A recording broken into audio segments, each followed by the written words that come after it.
warahmatullahi wabarakatuh. Perkenalkan, nama saya Saidia Putri, kelas manajemen sore semester 3.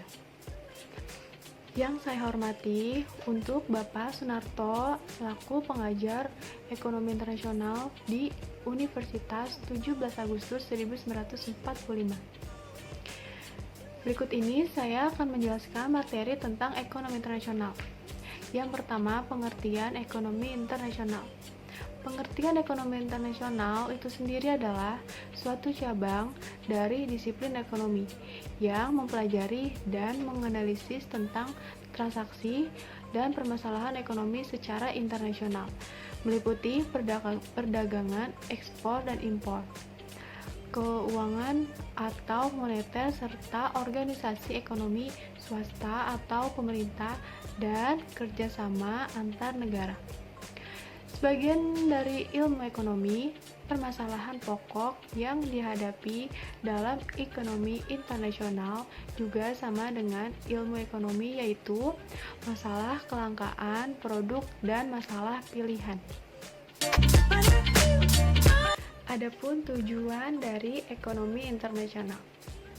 Tujuan daripada kegiatan ekonomi internasional yaitu untuk bisa meningkatkan kemakmuran suatu negara yang lebih baik untuk lapisan masyarakatnya. Nah, tujuan tersebut dapat diraih apabila terdapat berbagai macam kegiatan ekonomi internasional seperti contohnya ekspor impor, perasuransian, pengkreditan, terus investasi, dan bidang lainnya. Perbedaan cara ataupun sifat yang ada pada perdagangan di ekonomi internasional dan perdagangan yang dilakukan hanya dalam cakupan luar negeri disebabkan oleh beberapa hal sebagai berikut. Ada 3 hal. Hal yang pertama, perbedaan hukum serta peraturan jual beli, peraturan bea cukai dan uang. Yang kedua, perbedaan adat istiadat, kebiasaan, kegemaran, musim, iklim, bahkan kondisi pasar lokal. Terus yang ketiga, perbedaan keadaan dan suasana politik, sosial, budaya, serta ekonomi dan kultural. Studi tentang ekonomi internasional semakin penting karena pengaruh dari globalisasi ekonomi dunia yang ditandai dengan ciri sebagai berikut. Yang pertama, keterbukaan ekonomi, terutama dengan adanya liberalisasi pasar dan arus uang serta transfer teknologi secara internasional. Yang kedua, keterkaitan dan ketergantungan ekonomi, keuangan, perdagangan, dan industri antar negara atau perusahaan yang ditunjukkan oleh adanya pembentukan perusahaan multinasional dan kecenderungan integrasi ekonomi regional. Yang ketiga, persaingan yang semakin ketat antar negara ataupun perusahaan untuk meningkatkan produktivitas, efisiensi, dan efektivitas yang optimal. Nah, ada juga faktor penunjang ekonomi internasional.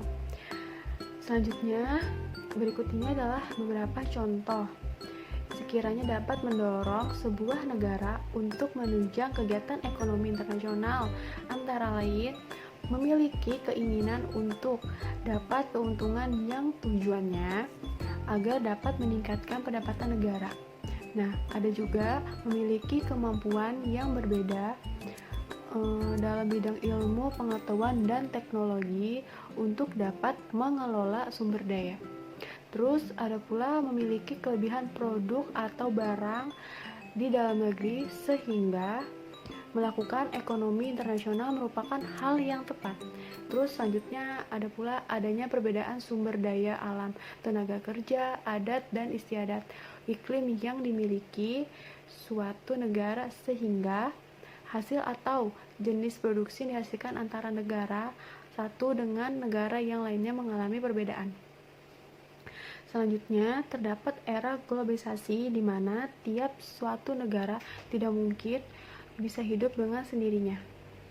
Terus ada pula adanya kesamaan selera terhadap suatu barang atau jasa yang memang sedang model di zamannya.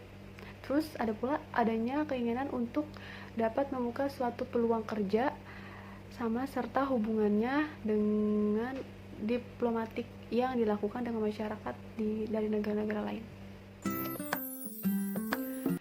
Ada karakteristik ekonomi internasional.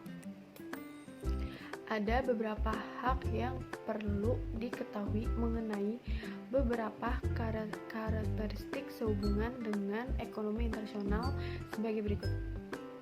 Yang pertama, kondisi pasar yang terbuka atau yang dikenal sebagai liberalisasi pasar serta bentuknya arus transfer uang yang semakin hari semakin canggih dengan teknologi yang semakin berkembang. Terus ada pula yang kedua, terus munculnya perselisihan yang sifatnya multinasional, di mana perusahaan ini membawa dampak ketergantungan secara ekonomi terhadap negara yang memiliki perusahaan tersebut. Terus ada pula yang ketiga, muncul dan timbulnya segala persaingan yang semakin hari semakin ketat antar beberapa negara serta perusahaan dalam jalannya untuk meningkatkan mutu produk, kinerja perusahaan, keefektifan dan efisiensi kerja.